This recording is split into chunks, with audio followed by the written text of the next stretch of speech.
C'est une vieille tristesse qui traîne depuis 5 ans. Il est encore possible de bénéficier sur ce statut de LMNP de la plus-value du particulier. Ça veut dire que vous allez avoir un abattement en fonction de la durée de détention de votre bien.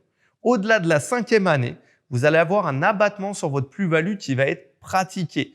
Donc, vous cumulez l'avantage pendant la période d'exploitation d'avoir des revenus gommés par le fait de créer une charge fictive et en plus de bénéficier de la plus-value du particulier à la revente. Alors que sur les autres statuts, quand vous êtes à l'impôt sur les sociétés, donc par exemple en SCI à l'impôt sur les sociétés ou sur une structure commerciale, SAS, SARL, à l'impôt sur les sociétés, vous allez pouvoir pratiquer ces mêmes amortissements. Mais là, cette fois-ci, les amortissements que vous allez pratiquer vont venir se déduire du prix d'acquisition. Vous avez acheté votre bien 100 000 €, vous avez fait 80 000 € d'amortissement.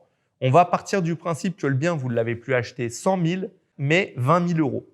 100 000 moins les 80 000 € d'amortissement. Donc, on va partir du principe que vous avez acheté le bien 20 000 €. Si vous revendez le bien 130 000, là où vous auriez dû avoir une plus-value de 30 000 €, cette fois-ci, on fera 130 moins 20 000, qui est le prix d'acquisition, moins les amortissements pratiqués. Donc, vous payerez de l'impôt sur 110 000 € cette fois-ci.